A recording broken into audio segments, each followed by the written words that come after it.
खुशामदीद, आदाब, good morning, अस्सलाम वालेकुम। आप सबको हमारी तरफ से और प्रोग्राम आपने देखना शुरू कर दिया है सलाम जे के गुलिस्तान न्यूज़ का मॉर्निंग शो। और आज का मॉर्निंग शो लेकर आपका मेज़बान इशफाक गौहर हाजिर खिदमत है। सामईन नाज़रीन, आज के अहम तरीन मौज़ूआत में जहां बात अफगानिस्तान से शुरू करेंगे क्योंकि रात देर गई ज़ोरदार धमाका हुआ है। उसके बाद कुछ अहम तरीन बात आपसे मुल्क की सियासत के हवाले से भी करेंगे, नीति आयोग के रिपोर्ट पर भी बात करेंगे, जम्मू कश्मीर की मौजूदा सूरत हाल के अंदर आज के दिन को किस तरीके से सियासी एतबार से देखा जाए उस पर भी गुफ्तगू करेंगे। और 9:40 पर आप और हम बराह रास्त बात करेंगे, कोशिश करेंगे कि आपकी आवाज़ को हुकूमती इदारों तक पहुंचाया जाए, हुकूमत आपके मसाइल को सुने, उनका हल करे। इस सिलसिले में फ़ोन लाइन्स खुलेंगी जी 9:40 पर। 10 बजे तक ये साथ आपके साथ रहेगा। आप टीवी पर हमें देख रहे हैं तो जल्दी से आप क्या करेंगे जी, हमारे सोशल मीडिया प्लेटफॉर्म का भी इस्तेमाल करेंगे। आप फेसबुक पर आएंगे, ट्विटर पर आएंगे, इंस्टाग्राम पर आएंगे, लाइक करेंगे, शेयर करेंगे, सब्सक्राइब वहाँ से करेंगे और साथ साथ हमारी ऑफिशियल वेबसाइट www.gulistannews.in पर आइएगा ज़रूर, जहाँ पर आप अपने इलाके के मसाइल हम तक पहुंचा सकते हैं। मेल के जरिए से वहां पर मेल आप कर सकते हैं, अपलोड कर सकते हैं फोटोज के साथ, तस्वीरों के साथ, वीडियोस के साथ, ताकि उन्हें हम अपनी खबरों में भी जगह दे सके। इस उम्मीद के साथ कि आपका साथ लगातार बना रहेगा, करते हैं खबरों की शुरुआत। और आज नई दिल्ली स्टूडियो में मेरे साथ तशरीफ रखे हुए हैं गौहर कुचे। बहुत शुक्रिया जी गौहर हमारे साथ ज्वाइन करने के लिए। यानी आज दो हम नाम हमारे होंगे, गौहर आपके सामने प्रोग्राम पेश करेंगे, लेकिन आज सबसे पहले माजी पर चलते हैं। माजी में आज के दिन क्या कुछ हुआ है और क्या कुछ कहा जा रहा है, चंद झलकियां माजी की। तो आज के दिन की शुरुआत करेंगे आज की तारीख के हवाले से। और आज की तारीख के दिन के हवाले से अगर हम बात करेंगे तो आज ही के दिन 1535 में मुकम्मल तौर पर अंग्रेज़ी में लिखी गई बाइबल की इशाअत हुई है, यानी कि वो आज ही का दिन था। और 1824 में मैक्सिको जमहूरी मुल्क बना है आज ही के दिन 4 अक्टूबर 1824। और आज ही के दिन 1830 में नीदरलैंड से अलग होने के बाद बेल्जियम सल्तनत कायम हुई है। और आज ही के दिन यानी कि 4 अक्टूबर 1853 में रूस के खिलाफ तुर्की ने जंग का ऐलान किया है। और आज ही के दिन 4 अक्टूबर 1957 में सोवियत यूनियन ने पहला सैयारा खुला में रवाना किया है। और आज ही के दिन 1969 में चीनी अफसरान ने 2 न्यूक्लियाई तजुर्बात करने का ऐलान किया है। और आज ही के दिन यानी कि 4 अक्टूबर 1986 में हेलीकॉप्टर कॉरपोरेशन ऑफ इंडिया का इफ्तिताह हुआ था।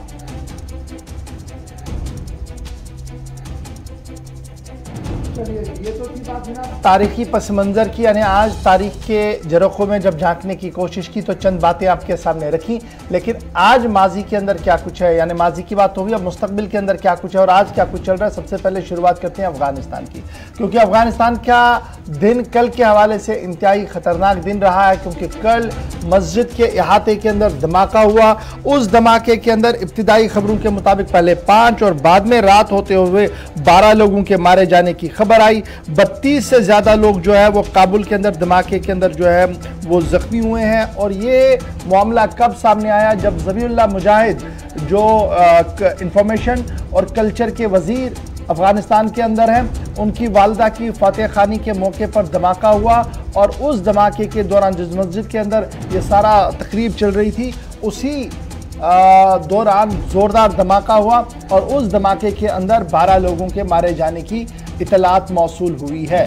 अफ़गान मीडिया और बैनुल-अक़वामी मीडिया की खबरों को जब आप खंगालेंगे तो 12 लोगों की मौत की खबर सामने आ रही है। और चलो न्यूज़ के मुताबिक ये आंकड़ा जो है वो बढ़ भी सकता है, ये फिगर जो है वो बढ़ भी सकता है।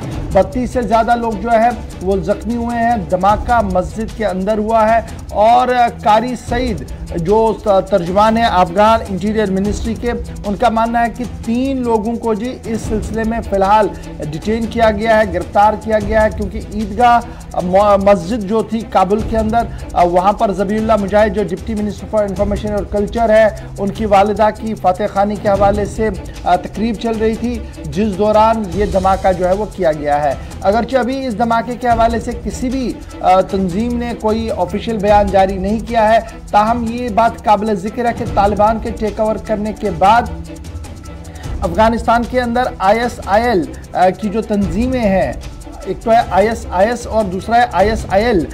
ये वाली तंजीम जो है ये बड़ी एक्टिव रही और पिछले दिनों से कई धमाके और कई बार वहाँ पर फायरिंग की वारदातें भी हुई है। अल जज़ीरा का खबरसा इदारे के मुताबिक मस्जिद के दाखिली दरवाजे पर धमाका उस वक्त हुआ जब तालिबान तर्जमान और नायब वजीर इत्तलात ज़बीहुल्लाह मुजाहिद की वालदे के इसाले सवाब के लिए फातह ख्वानी जारी थी। और रिपोर्ट के अंदर कहा गया है कि कल ही तालिबान की तरफ से ये कोशिश की गई है कि इस पूरे मामले की तहकीकात भी की जाए और तहकीकात के दौरान ही इस बात की खबर लगी है कि कुछ लोगों की गिरफ्तारियां भी हुई है। अफगान मीडिया रिपोर्ट के मुताबिक धमाके में जो लोग जख्मी हुए हैं उनकी हालत बतदरीज बेहतर हो रही है। तो ये तो बात थी जनाब कल की, क्योंकि बात रात देर के धमाके की हुई थी, पहले 5 और अब 12 लोगों के मारे जाने की इत्तला अफगानिस्तान से मौसूल हो रही है। तो अफगानिस्तान के बाद ज़रा बढ़ते हैं आगे और बात करते हैं एक और बड़ी खबर की। और ये बड़ी खबर और इसलिए बड़ी इंपॉर्टेंट है क्योंकि इस मामले को लेकर पूरी दुनिया में जो है वो हंगामा मचा हुआ है। पहले पानामा पेपर हमारे सामने आया था और अब पानामा पेपर्स की तर्ज पर ही एक और पेंडोरा पेपर जो है वो सामने आया है। और इंटरनेशनल इन्वेस्टिगेटिव जर्नलिज्म ICIJ की तरफ से तकरीबन 1 साल का 2016 से वो इस पूरे मामले की तहकीकात कर रहे थे और आहिस्ता आहिस्ता करके उनके हाथ में बड़ी चीज़ें लगी हैं। और अब इस पोर्टल ने, इस वेबसाइट ने बड़ा खुलासा किया है। और पेंडोरा पेपर इन्वेस्टिगेशन के मुताबिक, जिसमें तकरीबन 600 रिपोर्टर्स 117 मुल्कों के अंदर काम करते रहे, उन्होंने काफ़ी मशक्क़त के बाद 12 मिलियन डॉक्यूमेंट्स को खंगाला। इसलिए इस पेपर को बड़ी दुनिया में अब हंगामा देखने को मिला। भारत पाकिस्तान की खबर क्या है वो मैं आपको बताऊंगा जी। 12 मिलियन डॉक्यूमेंट्स को खंगाला और उन खंगालने के बाद जो सीक्रेट डॉक्यूमेंट्स थे उनको खंगालने के बाद पता लगा कि लोगों ने किस तरीके से अपनी दौलत को दुनिया से छुपा कर रखा है या मुल्कों से छुपाकर दूसरे मुल्कों में रखा है, इन्वेस्टमेंट की है और अपने मुल्क में उनको इस बात की भनक तक नहीं लगी है। ये जब ये खबर सामने आई तो पाकिस्तान और भारत की आज आपको खबर बताऊंगा और उसके बाद लगातार जो रिपोर्ट्स आ रही हैं, क्योंकि 12 मिलियन डॉक्यूमेंट्स खंगालने के बाद जो खबरें सामने आ रही है, अमेरिका भी नहीं बच पाया है उसमें। लेकिन खबर है क्या वो हमने आपको बता दिया कि गैर मुल्की फर्में, जिन्हें आप ऑफशोर कंपनीज कह रहे हैं, वो बनाई गई है, मैटर उसका है। और पेंडोरा पेपर्स के मुताबिक इलीगल रिच जो पूरी दुनिया के अंदर बहुत सारे लोग ऐसे अमीर हैं जिन्होंने अपना माल छुपा के रखा, दुनिया की नजरों से छुपा के रखा। लेकिन अब जब ये इन्वेस्टिगेशन सामने आई है तो मामला खुलकर सामने आया है। ICIJ की इन्वेस्टिगेटिव रिपोर्ट आई है, 117 मुल्कों के अंदर जो तहकीकात की गई, 600 रिपोर्टर्स लगातार काम करते रहे और तकरीबन 12 मिलियन डॉक्यूमेंट्स को खंगाला गया। अब क्या हुआ है जी इसमें, तो जरा पहले दिल्ली से शुरुआत करते हैं। अनिल अंबानी का नाम इसमें आया है। जी हां नाज़रीन, अनिल अंबानी का नाम आया है और कहा गया कि 1.3 बिलियन मामला जो है वह ऑफशोर कंपनीज के जरिए से रखा गया है।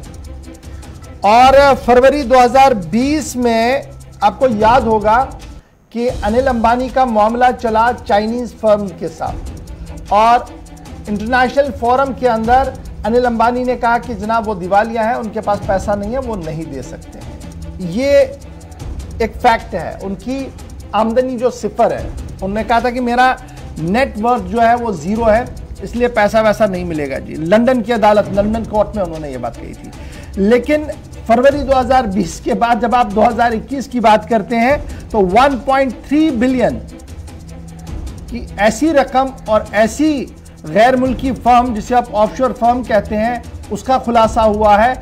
और ये इस रिपोर्ट के अंदर जो है वो कहा गया है। ताहम अनिल अंबानी के जो लीगल एडवाइजर्स हैं उनका मानना कि देखिए हमने सरकार की नोटिस में सारा मामला रखा है और हम टैक्स पेयर्स हैं, ये अलग कहानी है। पेपर्स की कहानी क्या है मैं सिर्फ उतनी आपको बताऊंगा। उसके बाद ये एक और ऑफशोर कंपनी का नाम है, बहुत बड़ी कंपनी है, किरण मजूमदार शाल।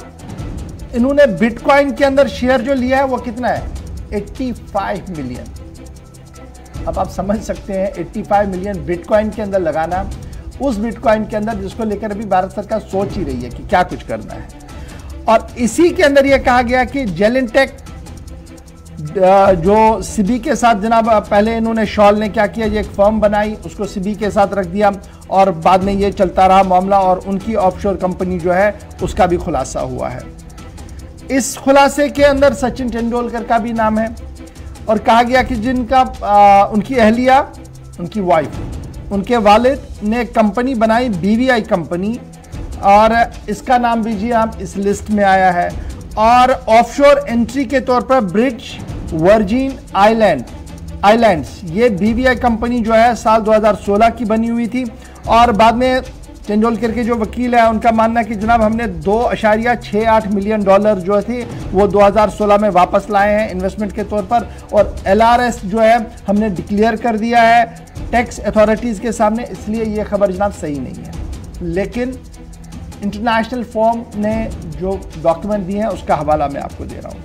नीरव मोदी की सिस्टर, ये बड़ा इंपॉर्टेंट है, नीरव मोदी मुल्क से फरार है, उनकी बहन ने ऑफशोर कंपनी बनाई और उस कंपनी को साल 2016 में बाज़ाब्ता तौर पर रजिस्टर किया, डिपॉजिट ट्रस्ट के तौर पर वो खुद रही और इन पेपर जिन्हें आप पेंडोरा पेपर्स कहते हैं उसके तहत ये भी बताया गया कि किस तरीके से उन्होंने भी एक अच्छी खासी रकम जो है वो उधर से इधर और इधर से उधर की और हुकूमत को भनक तक नहीं लगी। ये बड़ा सवाल है। ये इस रिपोर्ट के मुताबिक कहा जाए कि हुकूमतों को पता नहीं लगा। ये तो जनाब भारत के कुछ नाम हमने आपको बताए।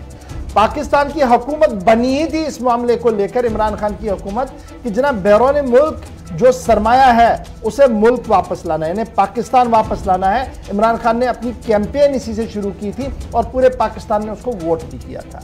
लेकिन आज इस पेंडोरा पेपर्स की जब हम बात करते हैं तो Shaukat Tareen, right hand to Imran Khan, Faisal Vawda और उसके साथ साथ सरजील मेमन, मुनीस इलाही, अली डार समेत 700 पाकिस्तानियों की ऑफशोर कंपनियां सामने आई हैं।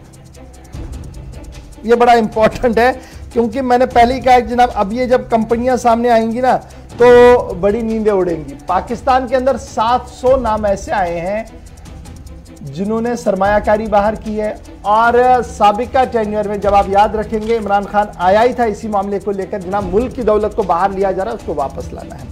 और हमने यहाँ पर भी देखा था कि बड़े मजहबी पेशवा जो थे जनाब वो अपनी तकरीरों में कह रहे थे जनाब काला धन वापस लाना है और जो लोग बाहर गए हैं उनको भी वापस लाना है। न वो आया न ये आया, लेकिन पेंडोरा बॉक्स जो सामने खुल गया है इसने नींद उड़ा दी है बहुत सारे लोगों की। नंबर 1। नंबर 2, बड़ी इंपॉर्टेंट बात जो इस रिपोर्ट के अंदर है, बस यहां पर मैं छोड़ दूंगा, उसके बाद हम दूसरी खबर पर आएंगे। इकबाल मिर्ची का नाम इसमें है, भारत के अंदर इकबाल मिर्ची का नाम है। अब आप सोच रहे होंगे इकबाल मिर्ची है कौन? जनाब ये गैंगस्टर दाऊद इब्राहिम जो है उसकी फहरिस्त के अंदर ये बड़े मोस्ट वांटेड अंडरग्राउंड के नाम है दाऊद इकबाल मिर्ची और मुंबई पुलिस और एनफोर्समेंट डायरेक्टरेट लगातार उनकी तलाश में लगा हुआ है। लेकिन इस पेंडोरा पेपर बॉक्स के अंदर क्या कुछ निकला है? उनका मानना है कि जनाब स्कॉटलैंड यार्ड में 1994 में उनकी गिरफ्तारी हुई और उसके बाद हार्ट अटैक के जरिए से 2013 में उनका मौत भी हुआ है। इकबाल मिर्ची के हवाले से ये बात भी कही जा रही है। लेकिन उनकी फैमिली ने जनाब एक कदम आगे बढ़ाते हुए ऑफशोर इसी तरीके से ये जो गैर मुल्की फर्में जो है वो बनाई हैं और ये फर्म जो बनाई गई है ये रिटायर्ड पाकिस्तानी जर्नल की मदद से बनाई गई, यानी रिटायर्ड पाकिस्तानी जर्नल भी इस इन्वेस्टमेंट का हिस्सा थे। अब आप समझ सकते हैं सूरत हाल क्या कुछ है। ये जनाब वो खबर है जिसे आप कल से मकामी अखबारों में पढ़ेंगे, डिटेल्स पढ़ेंगे, लेकिन सबसे ज़्यादा तूफान जो आप देखेंगे वो पाकिस्तान के अंदर देखेंगे क्योंकि 700 पाकिस्तानियों की ऑफशोर कंपनियां सामने आई हैं और उसमें 100 से ज़्यादा वो लोग हैं जो मौजूदा हुकूमत का हिस्सा है। मिनिस्टर हैं, एडवाइजर्स हैं, रेवेन्यू सेक्रेटरीज हैं, कंपोनेंट सेक्रेटरीज हैं और यह किसी न किसी तरीके से इमरान खान के लेफ्ट राइट में हो रहे हैं। तो ये जनाब बड़ी बात है और इस पर और भी नाम इसमें ऐड करना चाहूंगा जिसमें बरतानिया के साबिक वजीर आजम टोनी ब्लेयर और उर्दन के बादशाह शाह अब्दुल्ला का नाम भी शामिल है और साथ ही साथ चेक रिपब्लिक और लेबनान के वज़राए आज़म के साथ साथ जो रूस के सदर व्लादिमीर पुतिन, उनका भी नाम इस पेंडोरा पेपर्स में इंकिशाफ हुआ है। इस सिलसिले में उनका भी नाम हुआ है, चाहे ऑफशोर या दीगर जो भी मामलात हैं वो भी इसमें इनका इंकिशाफ हुआ है। बड़े चेहरे, बड़े नामों का भी खुलासा हुआ है इस पेंडोरा एक्सपोज या जो पेपर्स हैं इसमें हुआ है। चलिए जी, ये तो जनाब बात थी पूरी दुनिया की, क्योंकि मैंने पहले कहा कि 117 मुल्कों के अंदर ये काम जो है वो किया गया और ये एक दिन में नहीं हुआ, इसको कई साल लगे हैं काम को करने में। बढ़ते हैं जी आगे, बात जरा मुल्क की सियासत की करते हैं और मुल्क की सियासत के अंदर तीसरे महाज की तैयारियां हो रही हैं और उस तीसरे महाज को लेकर तृणमूल कांग्रेस यानी टीएमसी जिसे आप कह रहे हैं, ममता बनर्जी फोरफ्रंट पर आ रही है। जहां बात अगर करें हम तीसरे महाज की, तो तृणमूल कांग्रेस की जो सरबराह है, चीफ है इस सिलसिले में ममता बनर्जी। अगर हम बात करेंगे तृणमूल कांग्रेस में लीडरान की शमूलियत लगातार हो रही है और ममता बनर्जी बीजेपी मुखालिफ इत्तेहाद की कर सकती हैं क़यादत और साथ ही साथ तृणमूल कांग्रेस की नज़रें जो है वो साल 2024 में होने वाले इंतखाबात पर है, उनकी नज़रें इस पर मरकूज है। ताहम सियासी तज्ज़िया निगारों का मानना है कि कांग्रेस के बगैर कोई अपोजिशन इत्तेहाद हासिल नहीं किया जा सकता है। यानी कि अगर हम अपोजिशन की बात करेंगे, क्योंकि माना जाता है कि बीजेपी के खिलाफ अभी तक ऐसी कोई जमात नहीं है जो बीजेपी के खिलाफ खड़ी हो सकती है। ताहम सियासी मुबस्सिरीन का मानना है कि तृणमूल कांग्रेस, जिसमें अभी जो लीडरान शामिल हो सकते हैं, जिसकी टीएमसी की सरबराह ममता बनर्जी है, माना जाता है कि जो इनकी जमात है या दीगर लीडरान इनके साथ मिल सकते हैं, एक बड़ा महाज बन सकता है जिसकी एक क़यादत कर सकती है। दो चीज़ें हैं जी इस खबर के अंदर, एक ये कि टीएमसी अपना बेस बढ़ा रही है, अब मगरिबी बंगाल से वो बाहर जाना चाहती है और मगरिबी बंगाल के बाहर भी अपना असर दिखाना चाहती हैं। और गुज़श्ता दिनों आपको याद होगा कि सुष्मिता देव को उन्होंने ज्वाइन करवाया, उसके बाद गोवा के वज़ीर आला वहाँ पर चले गए हैं।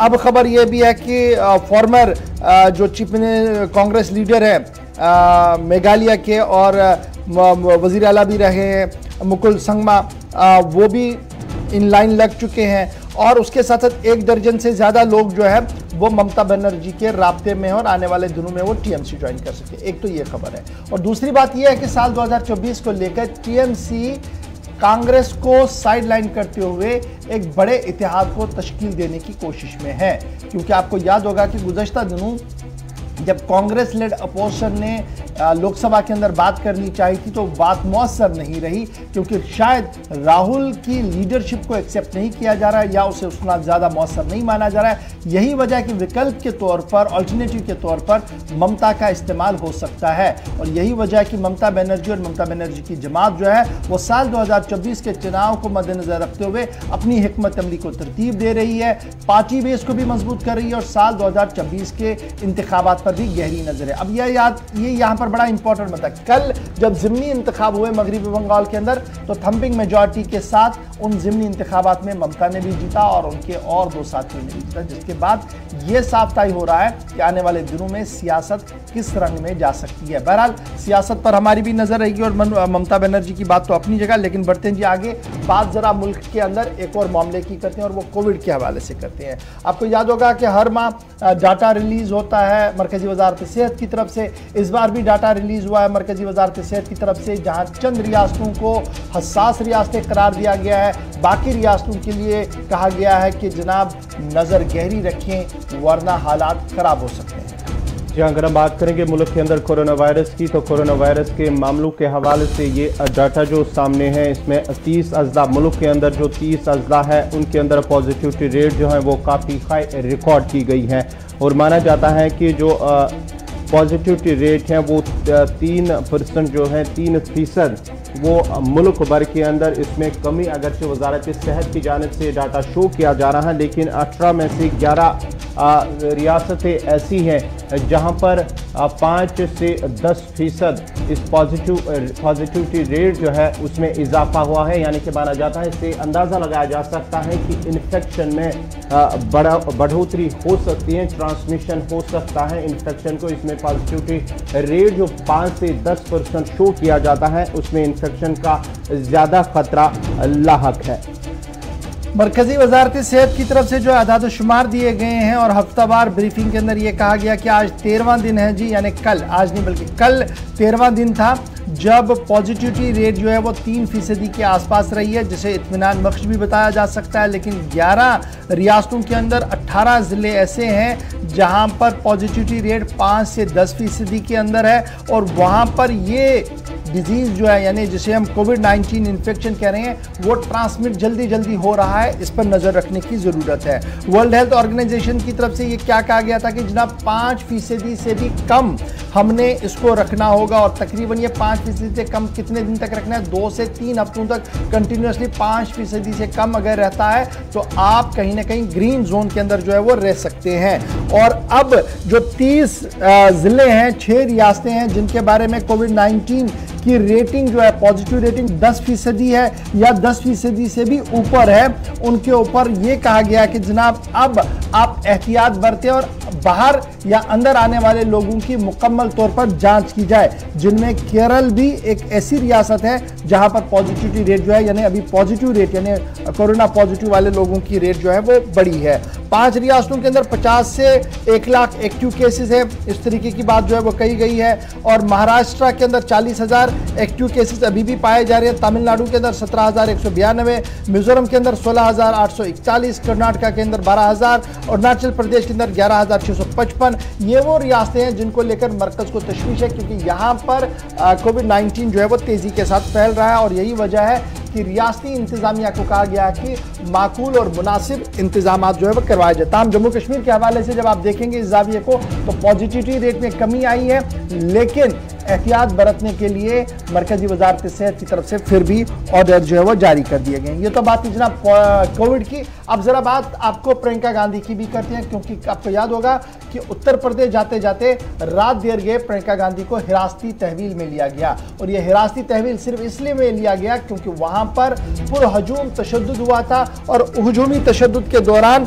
3 लोगों की मौत की भी खबर आई, जिसके बाद बयान भी सामने आया। और बयान जहां मरकजी वजीर ममलिकत बराए दाखिला का बयान सामने आया, उन्होंने कहा कि न तो वो, न तो उनका बेटा और ना ही कोई उनका अहल खाना उस मोटर गेट के अंदर था जिस मोटर गेट की वजह से लखनपुर खीरी के अंदर हंगामा हुआ है, जिसकी वजह से कुछ लोग मारे गए हैं वहां पर। नंबर 1। नंबर 2, ये भी कहा गया कि 3 बीजेपी वर्कर और ड्राइवर को मॉब लिंचिंग की गई है इस इलाके के अंदर, लखनपुर खीरी के अंदर। और ये मामला उस वक्त सामने आया जब मोटर ग्रेड जा रहा था और किसानों का धरना हो रहा था, तो उस धरने के दौरान कुछ लोग कुचले गए हैं, इस तरीके की खबरें आ रही हैं। और उसके बाद हंगामा बहुत ज़्यादा हुआ और हंगामे किस तरीके का हुआ, तस्वीरें आपके सामने हैं जी। और उसके फौरन बाद प्रियंका वाड्रा गांधी, जो उत्तर प्रदेश की महासचिव भी है, जनरल सेक्रेटरी भी हैं कांग्रेस की तरफ से, उन्होंने वहां जाना चाहा और पुलिस ने उन्हें रास्ते में रोककर उन्हें हिरासती तहवील में दे दिया है। बयान बीजेपी की तरफ से भी जारी कर दिया गया है कि मॉब लिंचिंग हुई है जी उनके लोगों के साथ। और वजीर ममलिकत बराए दाखिला का बयान भी आया है, न तो वो, न तो उनका बेटा और ना ही वो मोटर गेट के अंदर मौजूद थे जब ये इंसिडेंट जो है वो सामने आया। पुरतनाव इस वक्त लखनपुर खीरी के अंदर सूरत हाल है, किसान सरापा एहतजाज है और उस एहतजाज के बीच हिज़्ब इख्तिलाफ की जमातें जो हैं वो योगी आदित्यनाथ पर निशाना साधे हुए हैं, जिनमें समाजवादी पार्टी, कांग्रेस और दीगर जमातें भी हैं। और उनका मानना है कि जिस तरीके का निज़ाम चलाने की कोशिश की जा रही है और आवाज़ को दबाने की कोशिश की जा रही है, ये किसी भी तरह काबिल कबूल नहीं है। ये हिज़्ब इख्तिलाफ के लीडरों का बयान भी सामने आया है। ये कल उस वक्त ये मामला सामने आया है जब एक लीडर वहाँ से जा रहे थे, उन्हें एक पार्टी में जाना था, एक फंक्शन में जाना था, तो वहाँ पर किसानों ने एहतजाजी धरना दिया, तो ब्लैक बैनर साथ में लिए हुए थे। उसके बाद ही बीजेपी कारकुनों के साथ उनकी हाथापाई हुई है, झगड़ा हुआ है, जो खबर है। उसके बाद ही जो गाड़ी से रौंदने की खबरें भी मौसूल हुई हैं, जिसमें कई अफराद, जो अभी तक जो खबरें मौसूल हो रही हैं कि 8 अफराद की हलाकत हुई है, जिनमें 3 बीजेपी वर्कर भी शामिल हैं। अब इसमें एक डेवलपमेंट आ रही है जी, किसानों की तरफ से बाज़ाब्ता तौर पर कंप्लेंट की गई है जी वज़ीर ममलिकत बराए दाखिला अजय मिश्रा के नाम पर और उनके बेटे आशीष मिश्रा के नाम पर और लखीमपुर खीरी के मामले को लेकर जो कल रात देर गया था उसके खिलाफ पुलिस के अंदर जो है वो शिकायत दे दी गई एक तरफ से, और इस शिकायत की तस्दीक जो है वो डीएम AK चौरसिया साहब जो है उनकी तरफ से भी कहा गया कि उन्होंने बाज़ाब्ता तौर पर एक मेमोरेंडम जो है वो किसानों से ले लिया है, जिसमें ये कहा गया है कि वज़ीर ममलिकत बराए दाखिला AK मिश्रा को जी काबीना से हटाया जाए, ये बात कही गई है। FIR रजिस्टर करने की बात कही गई है, और जो लोग मारे गए हैं उन्हें एक्सग्रेशिया और सरकारी नौकरी फराहम की जाए, और जुडिशल प्रोब इसमें हो जो कुछ कल लखीमपुर खीरी के अंदर हुआ है। डीएम AK चौरसिया का बयान भी जो है वो सामने आया है। इस मामले को लेकर मैंने पहले कह दिया था कि ये अब मामला जो है वो थोड़ा सा और तेज हो जाएगा। इधर पुलिस जनाब डिप्लॉय कर दी गई है साबिक वजीर आला और समाजवादी पार्टी के सदर अखिलेश यादव की रिहाइशगाह के बाहर, और उन्हें बाहर जाने की इजाजत नहीं होगी कि विक्रमादित्य मार्ग जो है वहां पर उन्हें जाना था लखीमपुर खीरी के पास, जहां पर 8 लोग बशमूल 4 किसान जो है वो क्लैशेस के दौरान यहाँ मारे गए थे, तो अब उन्हें भी रोका गया है। और एडिशनल यूपी के जो एडिशनल चीफ सेक्रेटरी है उनकी तरफ से ये कह दिया गया है कि वो लखनऊ जनाब ऑन स्पॉट के लिए चले गए हैं, और वो बहुत जल्द इस पूरे मामले का जो है वो खुद भी देखेंगे, और आवाम से उन्होंने अमन की अपील जो है वो की है। ये तो थी जनाब बात बाहर की। अब जरा आते हैं रियासत की और जम्मू कश्मीर यूनियन टेरिटरी की ओर, और जम्मू कश्मीर यूनियन टेरिटरी की खबरों पर जब आएंगे तो आपको ये बताते चले कि आज तक आप क्या देख रहे थे, पीपल्स डेमोक्रेटिक पार्टी से लोग बाहर जा रहे हैं। आज तक हम देख रहे थे कि अपनी पार्टी के अंदर लोग ज्वाइन कर रहे थे, लेकिन नेशनल कॉन्फ्रेंस से शायद ही कोई बाहर गया था।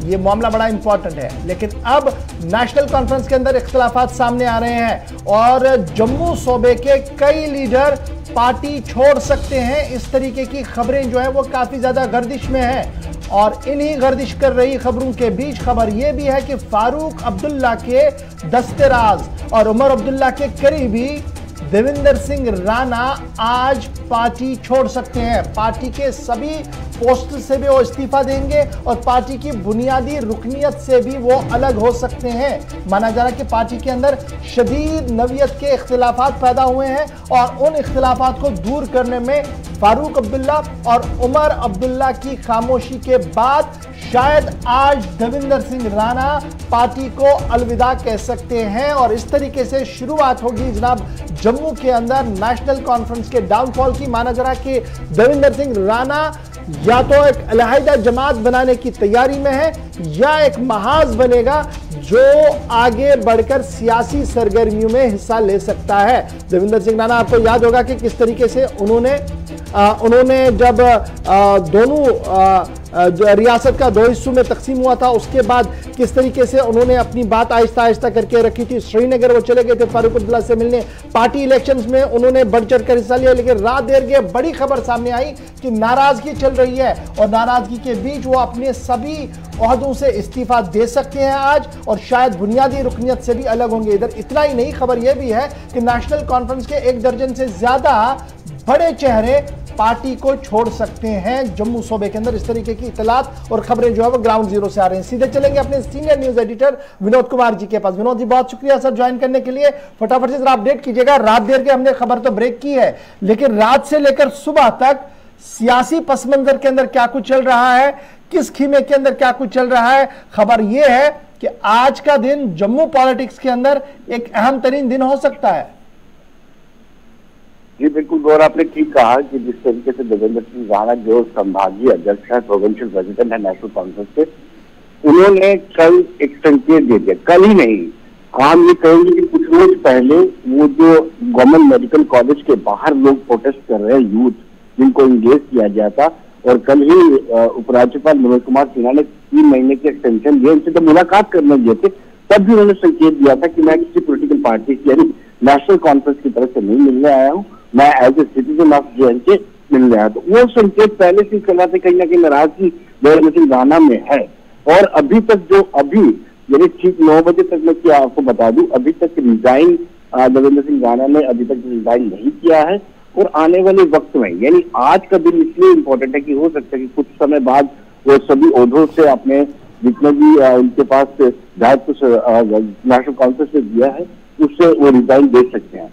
लेकिन क्या वो अपनी पार्टी अलहदा से बनाएंगे या फिर किसी पॉलिटिकल पार्टी या बीजेपी का दामन थामेंगे, ये अभी तक चीजें स्पष्ट नहीं हो पाई है।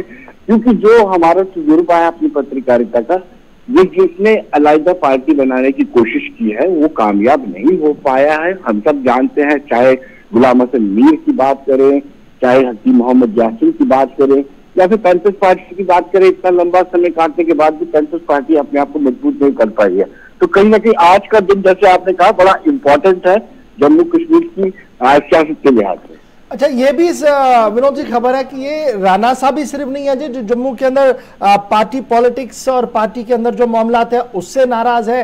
1 दर्जन के करीब ऐसे लीडर गिनवाए जा रहे हैं जो पार्टी लीडरशिप से नाराज है और पार्टी का जो रवैया विज़ाविज़ जम्मू है और जिस तरीके से इश्यूज को लाइटली लिया जा रहा है उसको लेकर नाराजगी दिखाई जा रही है। माना जा रहा है कि 1 दर्जन के करीब लीडर राणा साहब के पीछे खड़े हैं सारे। देखिए, ये लंबे लंबे क्यास लगाए जा रहे हैं कि फॉर्मर मिनिस्टर जो है सुरजीत सिंह सलाथिया भी उनके साथ जा सकते हैं, अजय चरोत्रा बिल्कुल इंटायरली डिफर करते हैं, क्योंकि गौर अगर हम देखें तो अगर देवेंद्र सिंह राणा की बात करें, देवेंद्र राणा का एक करेक्टर है, सेकुलर करेक्टर, सेकुलर इमेज है, वो सेकुलर इमेज को लेकर के जाने जाते हैं, क्योंकि जिस कंस्टिट्यूएंसी से वो जीत करके आते हैं वहां पर यूं कहेंगे कि मुस्लिम काफी सारे वोटर्स हैं उनके यहाँ, उस एरिया में काफी सारे मुस्लिम वोटर्स हैं। तो अगर वो बीजेपी ज्वाइन करते हैं या अलग पार्टी बना करके ज्वाइन करते हैं तो कहीं ना कहीं उनका जो सेकुलर क्रेडेंशियल है उस पर सीधे सीधा आघात पहुंचेगा, उसको सेटबैक पहुंचेगा। और अगर हम एक जो अनुभव है पत्रकारिता का, हम श्यामलाल शर्मा की बात करते हैं। श्यामलाल शर्मा जैसे बीजेपी में आए, कांग्रेस में उनका बहुत बड़ा कद था, जैसे कि हम सब जानते हैं उनकी एक इमेज थी। जब वो बीजेपी में आए, हम देखते हैं कि बीजेपी में उनको जगह नहीं मिल पाई है। वैसे ही बीजेपी में जब भी कोई बाहर से कोई लीडर आता है तो उनको वहां पे स्थान या अपना जगह बना पाना मुश्किल हो जाता है। ये बात बिल्कुल सही है, लेकिन विनोद सर, ये आपको भी पता है देवेंद्र सिंह राणा साहब फारूक अब्दुल्ला के साथ बड़े क्लोज कांटेक्ट में, फैमिली रिलेशन जैसे बन रहे थे और हमने देखा कि काफ़ी क्लोज हैं और बड़े डिसीजंस लेने में राणा साहब का भी एक बहुत बड़ा हाथ है। उमर अब्दुल्ला की भी अच्छी बनती है राणा के साथ, लेकिन उसके बावजूद भी क्या कुछ हो सकता है जिसको लेकर इतना बड़ा डिसीजन वो ले सकते हैं? देखिए गौर, अगर बात करें तो हम कभी ऑफ द रिकॉर्ड आपस में बात करते थे देवेंद्र राणा जी के साथ, तो वो अनुभव बताते थे अपने। हम उनसे मजाक करते थे कि आप लीडर अच्छे हैं, लेकिन आप जिस टीम के साथ खेल रहे हैं, जिस टीम की तरफ से खेल रहे हैं, वो टीम अच्छी है। तो वो हंस करके मुस्कुरा देते थे और संकेत देते थे बातों बातों में कि इस फैमिली के साथ मेरे ऐसे टर्म्स हैं जिसको शब्दों में बयान नहीं किया जा सकता और जिसकी तुलना नहीं की जा सकती, जिसकी कोई कीमत नहीं है। तो आज अगर वो पार्टी छोड़ने जा रहे हैं, it means there is something, कुछ ज्यादा ही हुआ है तभी वो नेशनल कॉन्फ्रेंस को छोड़ने के लिए जा रहे हैं। अदरवाइज उनके इतने अच्छे ताल्लुकात है फारूक अब्दुल्ला के साथ, उमर अब्दुल्ला के साथ, इस पूरे खानदान के साथ उनके बड़े अच्छे ताल्लुकात रहे हैं। और वक्तन वक्तन जब मुसीबत आई है और ये खड़े रहे हैं, परिवार के साथ खड़े रहे हैं और साथ ही साथ पूरे जब पार्टी को किसी तरह की जरूरत होती रही है, हमने हाउस के अंदर भी देखा है, चाहे वो अपर हाउस हो, लोअर हाउस हो, दोनों ही जगह पे देवेंद्र सिंह राणा को देखा है, इनका बड़ा रोल रहा है। तो कहीं ना कहीं एक बड़ा डिसीजन लेने जा रहे हैं, तो उससे कोई नाराजगी जरूर व्यक्त की जा सकती है कि कहीं ना कहीं पार्टी या। ठीक है जी विनोद जी, आप हमारे साथ स्टैंड बाय रहेंगे क्योंकि एक और खबर पर भी आपके साथ आना है। बात जरा आरएसएस चीफ की भी करते हैं जो 4 दिन के दौरे पर थे और दौरे के आखिरी दिन पर क्लोज डोर मीटिंग भी हुई है और उस मीटिंग के दौरान यह बात साफ कर दी गई है कि 370 का जाना तो अभी शुरुआत है, काम तो अभी बाकी है, यानी अभी और भी काम करना बहुत ज्यादा जरूरी है। इधर माना जा रहा है कि बीजेपी समेत कई बड़े लीडरों ने कल डॉक्टर भागवत के साथ मीटिंग की है और यह भी साफ कर दिया है कि किस तरीके से जम्मू कश्मीर को अभी भी मसले हैं। और यही बात जो अंदर से खबर आ रही है वो ये है कि मौजूदा सिस्टम से नाराज दिखे मोहन भागवत। अंदर की खबर ये सामने आ रही है, लेकिन अंदर की खबर और जरा जानने की कोशिश करेंगे क्योंकि कल जब स्वयं सेवकों के साथ वो बात कर रहे थे, 989 जगहों से स्वयं सेवक ऑनलाइन ज्वाइन किए हुए थे, उन्होंने अपनी अपनी बात रखी, सरकार के काम करने का तरीका बताया, तो कहीं ना कहीं नाराजगी चेहरे पर दिखी डॉक्टर मोहन भागवत के। विनोद जी बहुत शुक्रिया सर ज्वाइन करने के लिए। फटाफट से जरा ये भी बताइएगा, ये जो डॉक्टर मोहन भागवत सर का 4 दिन का दौरा था, हमने जोरावर स्टेडियम के जोरावर ऑडिटोरियम में जो उन्होंने बात रखी वो तो सबके सामने थी। क्लोज डोर मीटिंग के अंदर की जो बात सामने आ रही है वो ये आ रही है कि जब स्वयं सेवकों ने बात रखी उसके बाद नाराजगी दिखी है डॉक्टर मोहन भागवत को लेकर। डॉक्टर मोहन भागवत को चेहरे पर, क्योंकि नाराजगी इसलिए है क्योंकि एडमिनिस्ट्रेटिव पार्ट पर और पार्टी के एंड पर जिस तरीके से तालमेल होना चाहिए था उस पर काफी ज्यादा सवाल जो है वो कल उठाए गए। हाँ बिल्कुल गौर, आपने ठीक कहा कि उन्होंने जब स्पष्ट कर दिया था कि 370 बदलने के बाद व्यवस्थाएं तो बदली हैं, लेकिन मानसिकता में जो बदलाव होना चाहिए वो मानसिकता में बदलाव नहीं हुआ है। और सताकत भी है, सच्चाई भी है।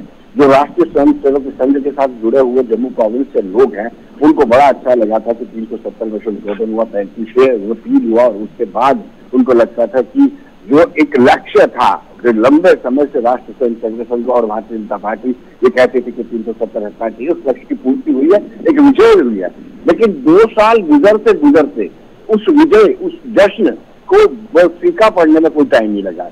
जैसे सिर्फ माइनिंग का इश्यू होता है, एक्साइज पॉलिसी बनती है, या दूसरे इश्यूज होते हैं जैसे रिलायंस वाला इश्यू होता है, तो उससे कहीं ना कहीं सेटबैक लगता है। इनको लगता है कि हमने 370 तोड़ा है, देशभक्ति के लिए तोड़ा, राष्ट्र स्वयंसेवक संघ के लक्ष्य को पूर्ति की, लेकिन आहिस्ता आहिस्ता जो हमारे राइट्स है, जो हमारी जॉब के राइट्स है, जो हमारे लैंड के राइट्स है, उन लैंड को प्रोटेक्ट करने, राइट्स को प्रोटेक्ट करने में हम कहीं ना कहीं नाकाम रहे हैं। और ये बातें उठी भी है, क्लोज डोर मीटिंग के अंदर ये बातें उठी भी है कि जिस तरीके से एडमिनिस्ट्रेशन इस वक्त काम कर रहा है, ब्यूरोक्रेसी जिस तरीके से हावी है, जिस तरीके से ब्यूरोक्रेसी तानाशाही के रूप में काम कर रही है, ये कहीं ना कहीं सेटबैक पहुंचा सकती है। ये जो आरएसएस टीम है उनको भी इस चीज का एहसास हुआ है कि अगर कार्यकर्ता या बड़े लोग जो क्लोज डोर मीटिंग में गए इसका जिक्र कर रहे हैं तो कहीं ना कहीं कुछ गलतियां जरूर हुई है। उन गलतियों में सुधार लाने की जरूरत है, और यही क्लोज डोर मीटिंग में भी हुआ है कि उन्होंने संकेत दिए हैं कि अब सुधार लाने की जरूरत है और हर एक व्यक्ति को ईमानदाराना तरीके से जॉब और लैंड को प्रोटेक्ट करना चाहिए। बहुत बहुत शुक्रिया विनोद जी हमारे साथ ज्वाइन करने के लिए। जी ये तो बात थी जनाब RSS chief doctor Mohan Bhagwat की, जो 4 दिन के दौरे पर जम्मू के अंदर थे, और जम्मू के दौरे के दौरान उन्होंने ये साफ कर दिया कि 370 जाना तो एक शुरुआत है, अभी काम करना बहुत ज़्यादा बाकी है, और मानसिकता यानी अभी जो थॉट्स और आइडियोलॉजी चेंज होना है उस पर काम करना है। लेकिन जिस तरीके से एडमिनिस्ट्रेटिव पार्ट पर काम किया जा रहा है उस पर नाराजगी का इजहार जो है वो साफ चेहरे पर दिखा है डॉक्टर मोहन भागवत के। यहाँ पर जी छोटे से ब्रेक के लिए रुक रहे हैं, ब्रेक के उस पार आएंगे तो आपको बताएंगे कि किस तरीके से सूरत हाल बन रही है किस महकमे की, जिसे आप जल शक्ति महकमा कह रहे हैं। क्यों जल शक्ति महकमे के पास शक्ति नहीं है, इस पर भी बात करेंगे। और फिर आपको बताएंगे कि नीति आयोग की बड़ी रिपोर्ट के अंदर क्या कुछ खुलासा है और किस महकमे को लेकर पर्दा उठा है। बने रहेंगे हमारे साथ, छोटे से ब्रेक के बाद दोबारा हाजिर होंगे।